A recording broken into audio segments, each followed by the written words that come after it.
पश्चिम बंगाल की सियासत में इस बार बीजेपी ने वो कर दिया जिसके लिए पिछले 3 चुनावों से पृष्ठभूमि तैयार की जा रही थी। बंगाल की धरती पर इस बार बीजेपी ने खेला कर दिया। ऐसा खेला किया कि बंगाल में खुद को अजय मान रही ममता बनर्जी सत्ता से बाहर हो गई और बीजेपी प्रचंड बहुमत से पहली बार पश्चिम बंगाल में सरकार बनाने जा रही है। चुनाव में जीत के लिए बीजेपी ने न सिर्फ जमीनी स्तर पर जीत की तैयारी की, बल्कि बंगाली अस्मिता के फैक्टर को भी आगे किया। यही वजह है कि जहां पीएम मोदी ने झालमुड़ी खाई, वहीं बीजेपी को बड़ी बढ़त मिली। देखते हैं वो 5 फैक्टर जिसने बंगाल का खेल पलट दिया।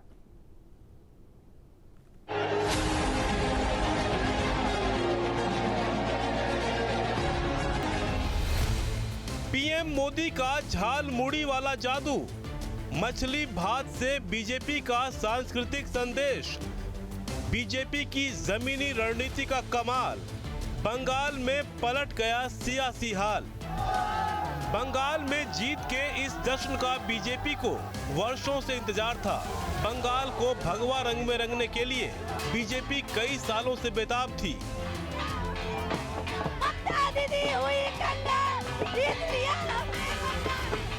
बंगाल की कट्टर राजनीतिक जमीन को बदलने के लिए बीजेपी लगातार कोशिशों में जुटी थी।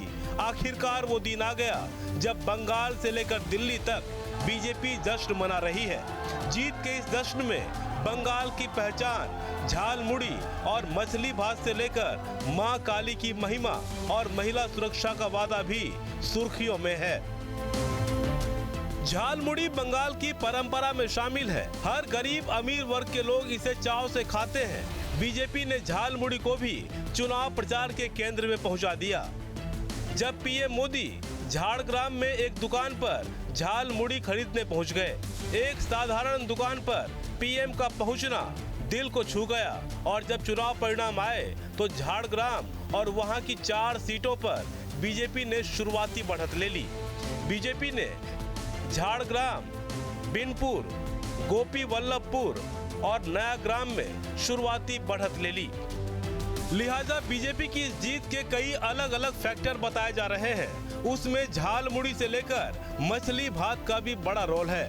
बीजेपी ने इस बार बेहद सधी हुई और बंगाल की जमीनी सच्चाई से मेल खाती हुई रणनीति अपनाई।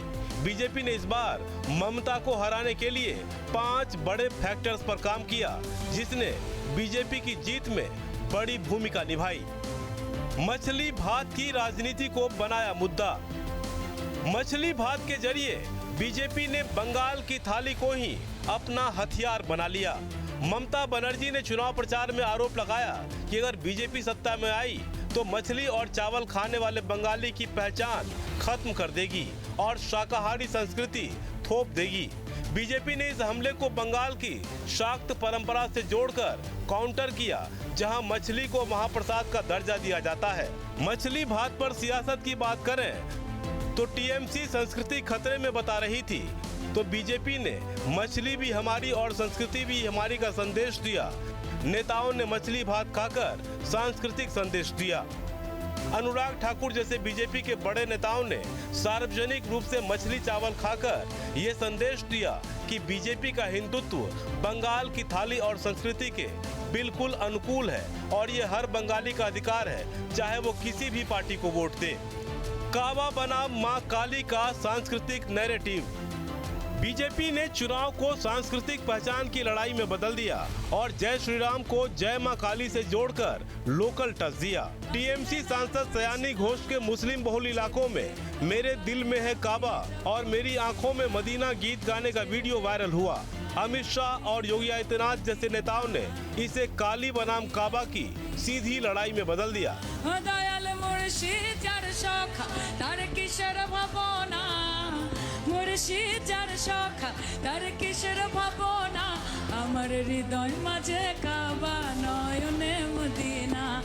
बीजेपी ने कहा कि टीएमसी का दिल काबा मदीना में हो सकता है, लेकिन बंगाल के दिल में केवल मां काली और मां दुर्गा बसती है। काली बनाम काबा नैरेटिव। वायरल वीडियो बना मुद्दा जय मां काली वर्सेस काबा मदीना। धार्मिक भावनाओं का सीधा कनेक्शन। बीजेपी ने हिंदी पट्टी के अपने जय श्री राम के नारे को बंगाल में जानबूझकर जय मां काली से जोड़कर खुद को बंगाली अस्मिता के और करीब लाने की कोशिश की। महिला वोट बैंक पर फोकस। महिलाओं को साधने के लिए बीजेपी ने सीधा आर्थिक और राजनीतिक कार्ड खेला। बीजेपी ने महिला सुरक्षा के साथ सम्मान का वादा किया। ममता बनर्जी ने लक्ष्मीर भंडार योजना के तहत महिलाओं को 1500 रुपए देने की घोषणा की, तो बीजेपी ने महिलाओं को हर महीने 3000 रुपए देने का ऐलान किया।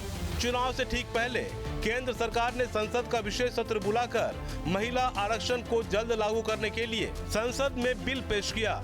इससे ये संदेश गया कि बीजेपी महिलाओं को सत्ता में 33% हिस्सेदारी दे रही है, जबकि टीएमसी समेत विपक्ष इसका विरोध कर रहा है। पीएम मोदी ने चुनावी सभाओं में महिला सुरक्षा का भी भरोसा दिलाया। वोटर लिस्ट शुद्धिकरण नैरेटिव। बंगाल में एसआईआर को बीजेपी ने बड़ा चुनावी मुद्दा बना दिया और इसे फेयर वोटिंग बनाम फर्जी वोटिंग की लड़ाई बना दिया। बंगाल में एसआईआर के जरिए मतदाता सूची से करीब 91 लाख नाम हटा दिए गए। सबसे ज्यादा नाम मुर्शिदाबाद, मालदा और उत्तर 24 परगना जैसे मुस्लिम बहुल और टीएमसी के मजबूत गढ़ वाले जिलों में कटे। बीजेपी ने इसे सिर्फ एक प्रशासनिक कवायद न बताकर अवैध घुसपैठियों और ब्लैक वोट्स के खिलाफ शुद्धिकरण अभियान के रूप में पेश किया। वोटर लिस्ट शुद्धिकरण नैरेटिव। 91 लाख नाम हटे, मुस्लिम बहुल इलाकों पर असर।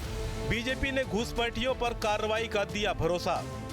बीजेपी ने तर्क दिया कि टीएमसी ने इन घुसपैठियों को अपना वोट बैंक बनाने के लिए संरक्षण दे रखा था। Anti incumbency plus micro management. BJP ने इस बार भावनाओं के साथ साथ चुनावी गणित भी साधा। बूथ लेवल तक रणनीति बनाकर चुनाव को मैनेज किया। 2011 से लगातार 15 साल की सत्ता के कारण पैदा हुई एंटी इनकम्बेंसी और भ्रष्टाचार पर बीजेपी ने नई रणनीति से काम किया। ममता बनर्जी पर सीधे हमले की जगह सिस्टम और सिंडिकेट राज को निशाने पर लिया, साथ ही माइक्रो मैनेजमेंट पर पूरा जोर दिया।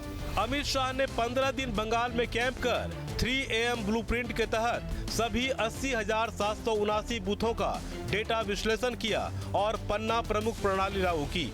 Anti incumbency plus micro management. 15 साल की सत्ता बराबर नाराजगी। 80,000 से ज्यादा बूथ पर डेटा एनालिसिस। पन्ना प्रमुख मॉडल। बाहरी नेता थोपे जाने के पुराने आरोप को खत्म करने के लिए इस बार स्थानीय चेहरों को आगे रखा गया और ये घोषणा की गई कि बीजेपी का मुख्यमंत्री बंगाल की मिट्टी का बेटा ही होगा। यानी एक तो नहीं, कई ऐसे फैक्टर रहे जिसने बीजेपी को रणनीतिक तौर पर जीत दिलाने में बड़ी भूमिका निभाई। या यूं कहें कि बंगाल में इस बार सिर्फ लहर नहीं बल्कि रणनीति, नैरेटिव और माइक्रो मैनेजमेंट का पूरा संगम दिख रहा है, जिसने बंगाल के रण को झालमुड़ी से जनादेश तक पहुंचा दिया। Team news 10।